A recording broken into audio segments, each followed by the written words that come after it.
ရှင်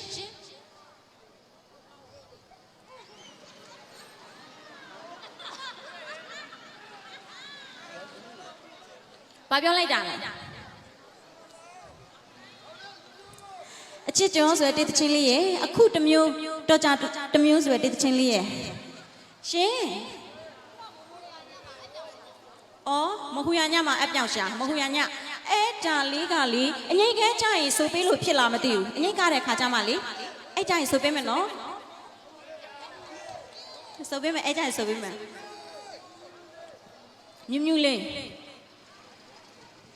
မြူးမြူးလေးလဲဆိုပေးချင်တယ်ဝတ်ထားတဲ့မြန်မာဝတ်စုံလေးလည်းဖြစ်နေတော့ DJ အဲ့ဒါပြီးတက်လာမယ်လို့နော်အဲ့တော့အချက်ကျော်ဆိုတဲ့တချင်းလေးနဲ့ချစ်ရတဲ့ပရိသတ်တွေကိုမိတ်ဆက်ပေးပါရစေရှင်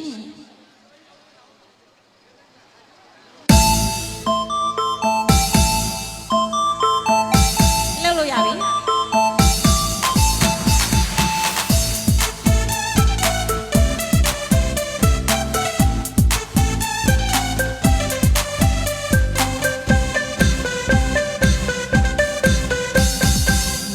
လိုက်ပလေးလေးခမယ်ဆိုရင်ကိုမဲမေရှိလိုက်ရွှဲလေးခမယ်ဆိုရင်ရှိမဲတန်ပတ်ပေးတဲ့စရုံလေးလို့ချင်းနေရင်ကွယ်မောင်စိတ်ကင်းတဲ့အကြိုင်လိုက်သူပါကွယ်ဂျာမကြာကောင်းငိမ့်လိုက်ပါဆိုရင်လွယ်ဂျာဟာမတဲ့ကောင်းလေးလိုက်ခါဆိုရင်ခမယ်မေရောက်ချတဲ့မိပြောသမျှတွေမနေပါကွယ်ပေးခဲ့သူပါကွယ်မလိမ်ညာပါဘူးမန်တော်သစ္စာဆိုကချမယ်အချင်းနိုင်စုမုံနိုင်မှာဘူးကွယ်နောက်ကျူလေးတွေလွယ်ပြီးမှကွယ်ချချုံလေးကိုဖြေခဲ့တဲ့တန်ပြစိတ်တွေဝင်စားလို့ကွယ်ပြမိုးပြင်းရရှောင်းလို့ခဲ့အမတ်တရားတော့ကွယ်ပြပြချောင်းနဲ့ပူချလို့တော့မစိုးနဲ့ကွယ်နေလို့လူလို့ငဲ့ကြည့်ပါဦးချင်ရဲ့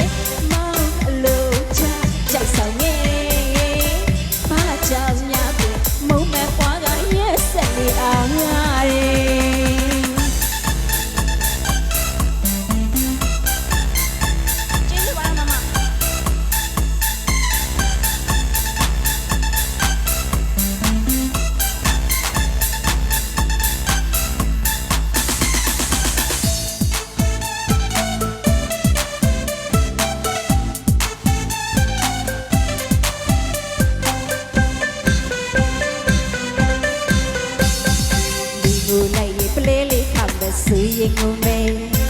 မေရှိလိုက်ရင်ရွှဲလေးခမယ်ဆိုရင်ရှိမဲတန်ပတ်ပေးတဲ့စရုံလေးလို့ချင်းနေရင်ကွယ်မောင်စိတ်ခိုင်းသမျှအကြိုင်လိုက်သူပါကွယ်ဂျာမကြာကောင်းငိမ့်လိုက်ပါဆိုရင်လွယ်ဂျာဟာမာရီကောင်းလေးလိုက်ခါဆိုရင်ခမယ်မေရောက်ချတဲ့မေပြောသမျှတွေမန်တွေပါကွယ်စင်ရင်လေးလည်းမပေးခဲ့သူပါကွယ်မလိမ်ညာပါဘူးမနောသစ္စာဆိုကချမယ်အချင်းနိုင်စုမုံနိုင်ပါဘူးကွယ်နောက်ကျလေးတွေလွယ်ပြီးမှကွယ်ချချုံလေးကိုဖြေခဲ့တဲ့တန်ပြစိတ်တွေဝင်စားလို့ကွယ်ပမုံပြရရှောင်းလို့ပဲအမတ်တရားပြောက်ကွယ်ကတရားကြောင့်လည်းပုံချလို့တော့ဆိုနေကွယ်မင်းတို့လို့ညချီပါဦးချီမောင်လို့ချကြိုက်ဆောင်ရဲ့ပါချောင်းလာကွယ်မုံမဲ့ပွားကရစတဲ့အောင်